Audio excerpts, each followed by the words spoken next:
Esse é um projeto de leitura livre.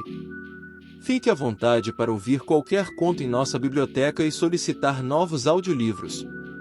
Curta o vídeo, inscreva-se no canal e ative o sino de notificações para não perder todas as novidades. O caso do Sr. Valdemar. Conto de Edgar Allan Poe. Não pretenderei, por certo, considerar como motivo de espanto que o extraordinário caso do Sr. Valdemar tenha provocado discussão. Milagre seria se tal não acontecesse, especialmente em tais circunstância. O desejo de todas as partes interessadas em evitar a publicidade ao caso, pelo menos no presente, ou até que tenhamos ulteriores oportunidades de investigação, e nossos esforços para realizar isto deram lugar a uma narrativa truncada ou exagerada que logo se propalou na sociedade, e veio a ser fonte de muitas notícias falsas e desagradáveis, e bem naturalmente, de grande cópia de incredulidade. Torna-se agora necessário que eu exponha os fatos, até onde alcança minha compreensão dos mesmos. São, em resumo, os seguintes. Nos últimos 3 anos minha atenção vinha sendo atraída repetidamente pelos assuntos referentes ao magnetismo e, há coisa de 9 meses atrás, ocorreu-me, bastante inesperadamente, que nas séries de experiências feitas até então houvera uma lacuna assinalável e inexplicável. Ninguém ainda fora magnetizado e artículo mortis. Restava ver, primeiro, se em tais condições havia em tal paciente qualquer suscetibilidade à influência. Segundo, no caso de haver alguma, se era atenuada ou aumentada por esta circunstância e, em terceiro lugar, até que ponto ou por quanto tempo a invasão da morte poderia ser impedida pelo processo magnético.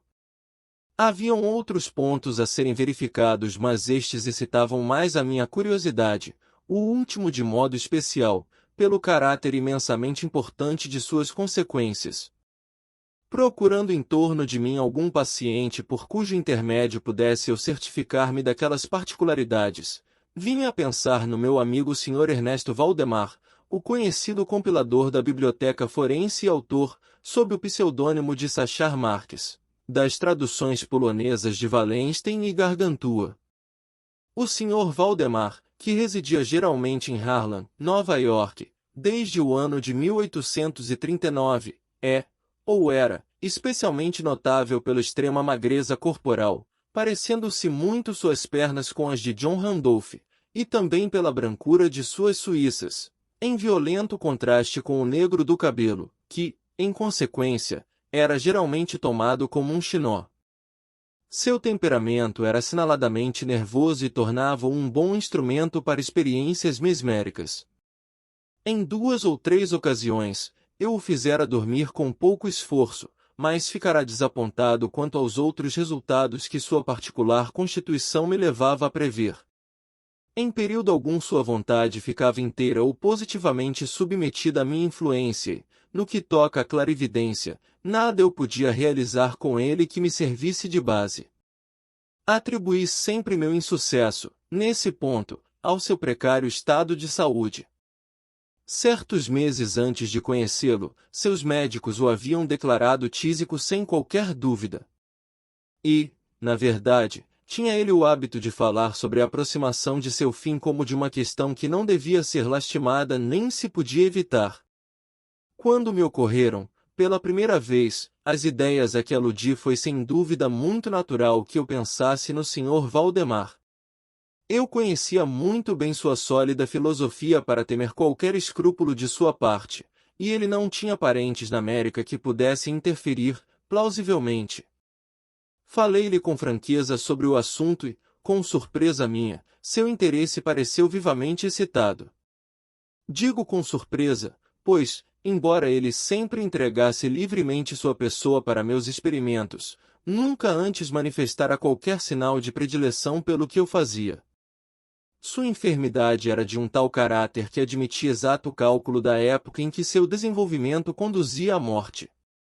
Finalmente, combinamos entre nós que ele me mandaria chamar 24 horas antes do prazo marcado pelos médicos como o de seu falecimento.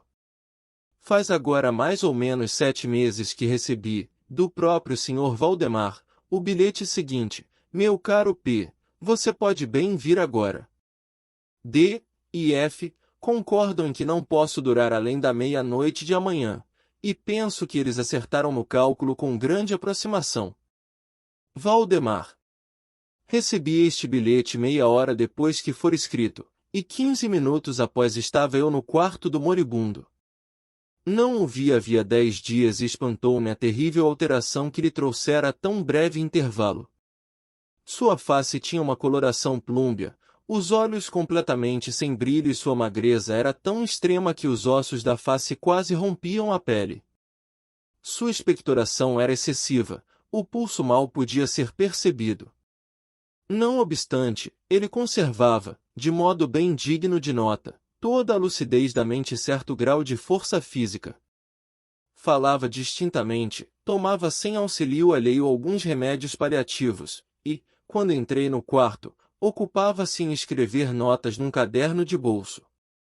Estava apoiado na cama por travesseiros.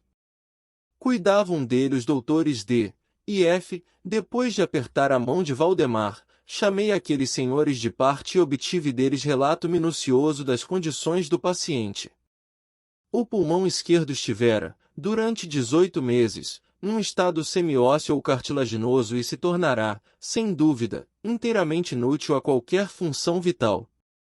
O direito, na sua parte superior, estava também parcialmente, se não de todo, ossificado, enquanto a região anterior era simplesmente uma massa de tubérculos purulentos.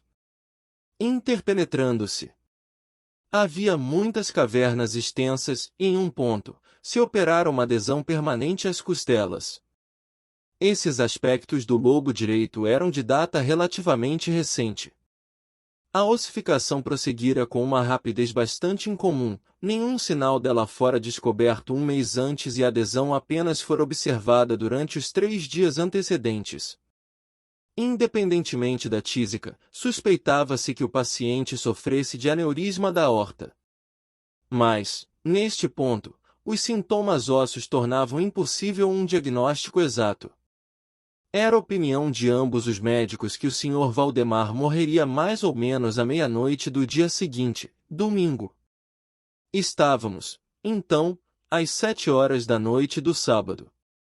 Ao deixar a cabeceira da cama do inválido para travar conversa comigo, os doutores D e F tinham-lhe dado um definitivo adeus. Não tencionavam voltar, mas, a pedido meu, concordaram em visitar o doente, mais ou menos às 10 horas da noite seguinte. Quando eles se foram, falei francamente com o Sr. Valdemar sobre o assunto de sua morte vindoura, bem como, mais particularmente sobre a experiência proposta. Ele mostrou-se ainda completamente de acordo e mesmo ansioso por sua realização, e insistiu comigo para que a começasse imediatamente. 2 enfermeiros, um homem e uma mulher, cuidavam dele, mas eu não me sentia totalmente em liberdade de empreender uma tarefa dessas naturezas sem mais testemunhas dignas de confiança do que aqueles 2 que pudessem depor em caso de súbito acidente. Consequentemente, adiei as operações até cerca das 8 horas da noite seguinte quando a chegada de um estudante de medicina com quem eu estava um tanto relacionado, o Sr. Teodoro L., libertou-me de qualquer embaraço ulterior.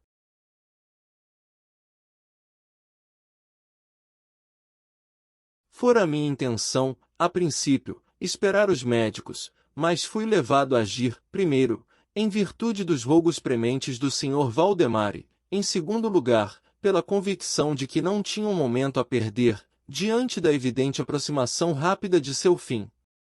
O Sr. L. teve a bondade de satisfazer meu desejo de tomar notas de tudo quanto ocorresse, e é dessas suas notas que o que vou agora narrar foi na maior parte condensado ou copiado verbatim.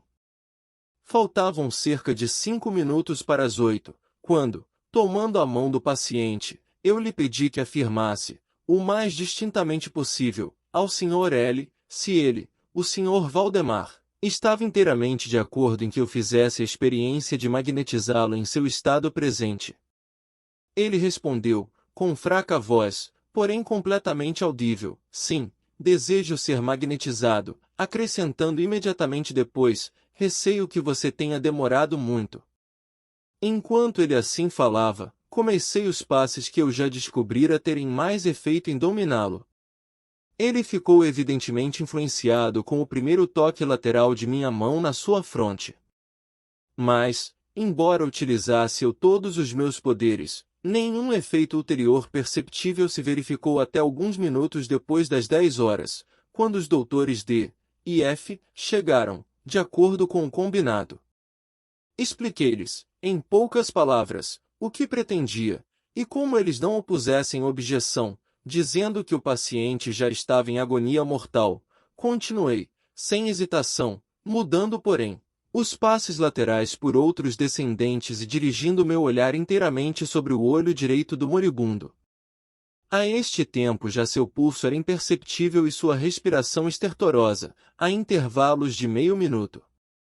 Tal estado conservou-se quase inalterado durante um quarto de hora.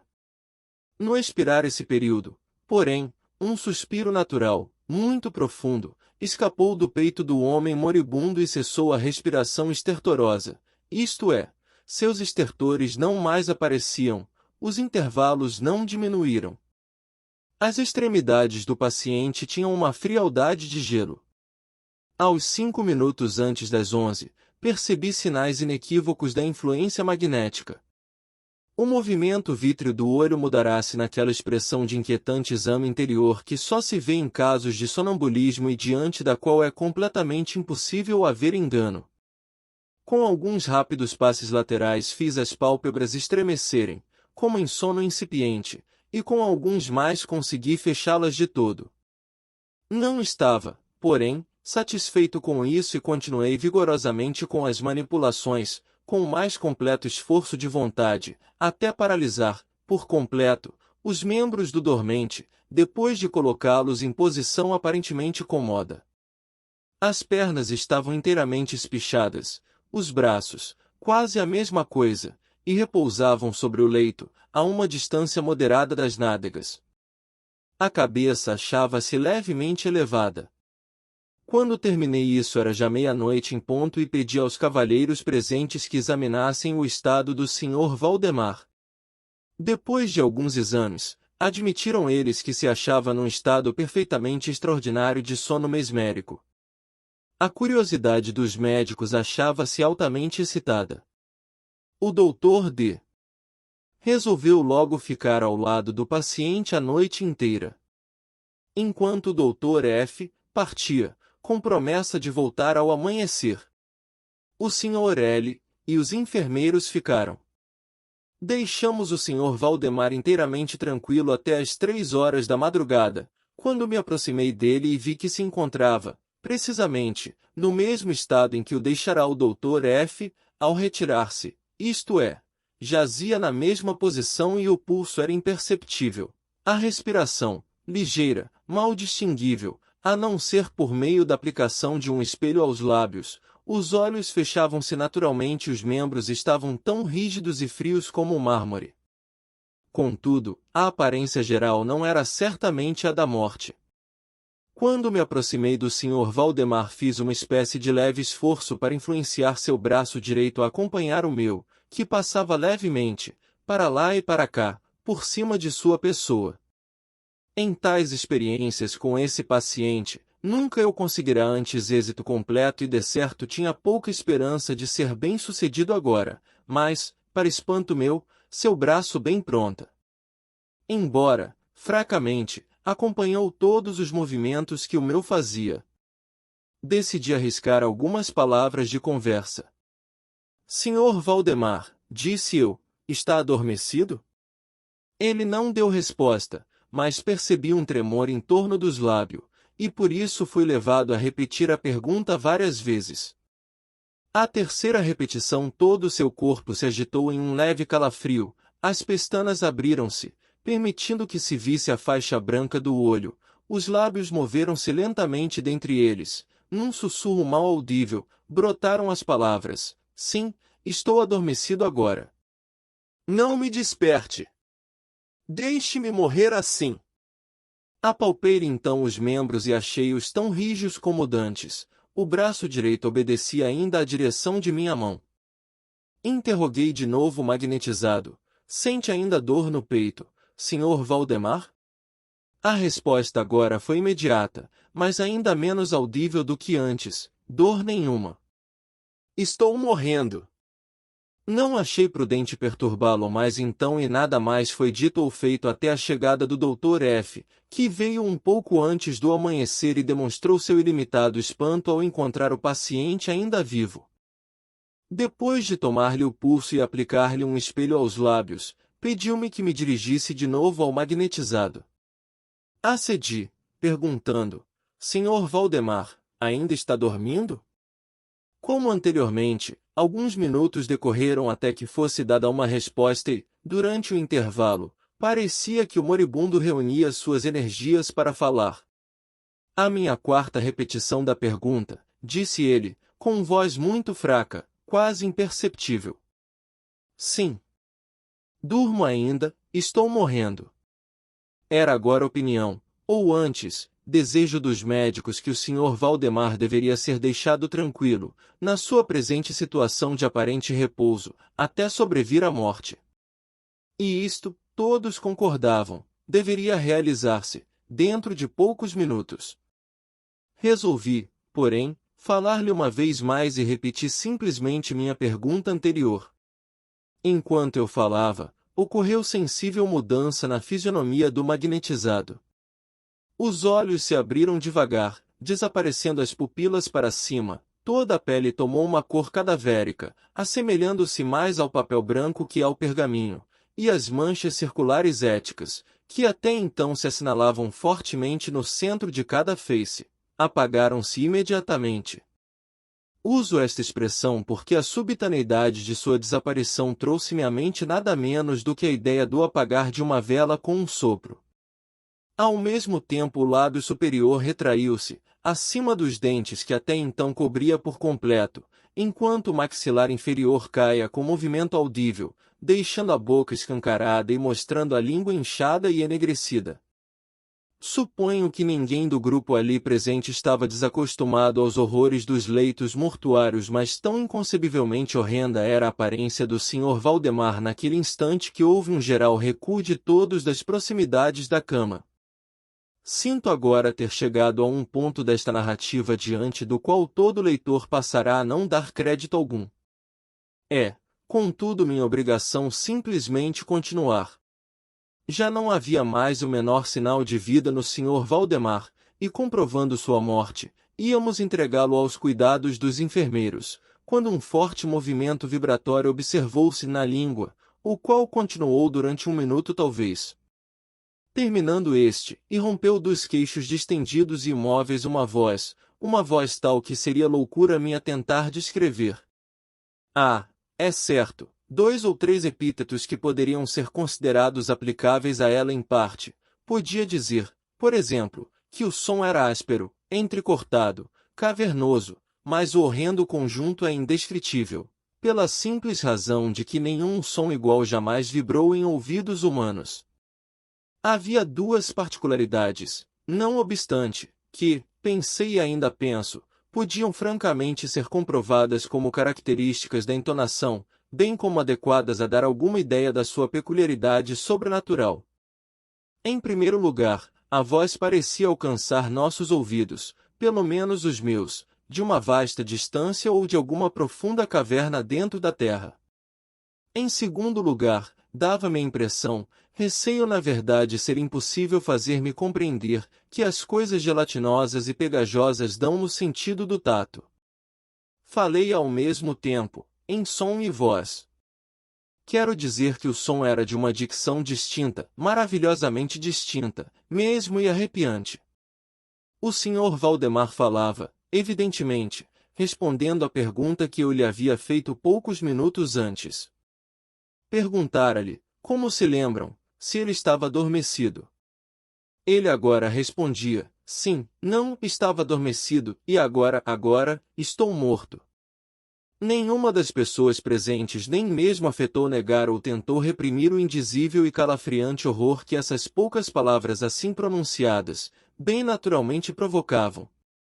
O Sr. L. O estudante, desmaiou. Os enfermeiros abandonaram imediatamente o quarto e negaram-se a voltar. Não pretenderei tornar elegível ao leitor as minhas próprias impressões. Durante quase uma hora ocupamo-nos, calados, sem dizer uma só palavra, em procurar fazer o Sr. L. voltar a si. E, quando isto se deu, dirigimo-nos de novo a examinar o estado do Sr. Valdemar. Continuava, a todos os respeitos, como o descrevera antes, com exceção de que o espelho não mais revelava respiração. Uma tentativa de tirar sangue do braço fracassou. Devo mencionar também que esse membro não mais se mostrou obediente à minha vontade. Tentei em vão fazê-lo acompanhar a direção de minha mão. A única e real demonstração da influência magnética achava-se, então, no movimento vibratório da língua quando eu dirigia uma pergunta ao Sr. Valdemar. Ele parecia estar fazendo um esforço para responder, mas não possuía mais a volição suficiente. As perguntas que lhe eram feitas por qualquer outra pessoa além de mim parecia totalmente insensível, embora eu tentasse colocar cada membro do grupo em relação magnética com ele. Creio que relatei agora tudo quanto é necessário para uma compreensão do estado do magnetizado naquele momento. Foram procurados outros enfermeiros e às 10 horas deixei a casa em companhia dos 2 médicos e do Sr. L. À tarde fomos todos chamados de novo para ver o paciente. Seu estado permanecia precisamente o mesmo. Tivemos então uma discussão a respeito da oportunidade e possibilidade de despertá-lo, mas pouca dificuldade tivemos em concordar em que não havia nenhuma utilidade em fazê-lo. Era evidente que, até ali, a morte, ou o que se chama usualmente morte, tinha sido detida pela ação magnética. Parecia claro a nós todos que despertar o Sr. Valdemar era simplesmente assegurar sua morte atual ou, pelos menos, apressar-lhe a decomposição. Desde aquele dia até o fim da última semana, intervalo de quase 7 meses, continuamos a fazer visitas diárias à casa do Sr. Valdemar, acompanhados de vez em quando por médicos e outros amigos. Durante este tempo, o magnetizado permanecia exatamente como já deixei descrito. Os cuidados dos enfermeiros eram contínuos. Foi na sexta-feira passada que resolvemos, finalmente, fazer a experiência de despertá-lo, ou de tentar despertá-lo, e foi talvez o infeliz resultado desta última experiência que deu origem a tantas discussões em círculos privados e a muito daquilo que não posso deixar de julgar uma credulidade popular injustificável. Com o fim de libertar o Sr. Valdemar da ação magnética, fiz uso dos passes habituais. Durante algum tempo foram eles ineficazes. A primeira indicação de revivescência foi revelada por uma descida parcial da íris. Observou-se, como especialmente notável, que este abaixamento da pupila era acompanhado pela profusa ejaculação de um licor amarelento, de sob as pálpebras, com um odor acre e altamente repugnante. Sugeriu-se então que eu deveria tentar influenciar o braço do paciente, como fizera antes. Tentei, mas inutilmente. O Dr. F. expressou então o desejo de que eu fizesse uma pergunta.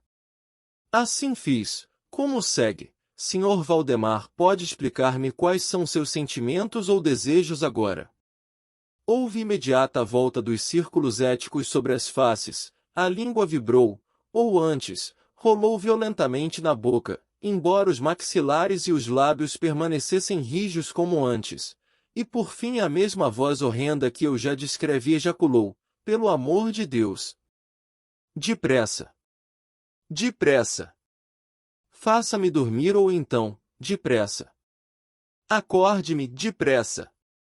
Afirmo que estou morto!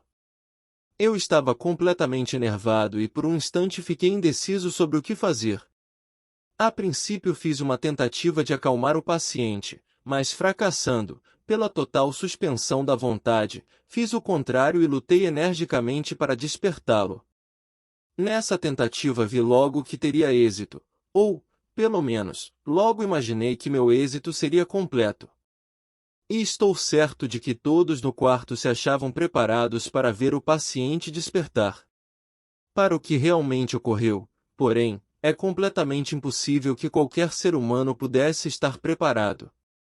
Enquanto eu fazia rapidamente os passes magnéticos, entre ejaculações de morto, e rompendo inteiramente da língua e não dos lábios do paciente, todo o seu corpo, de pronto, no espaço de um único minuto, ou mesmo menos, contraiu-se, desintegrou-se, absolutamente podre, sob minhas mãos. Sobre a cama, diante de toda aquela gente, jazia uma quase líquida massa de nojenta e detestável putrescência. Obrigado por assistir. Até a próxima. Fique à vontade para continuar assistindo mais vídeos.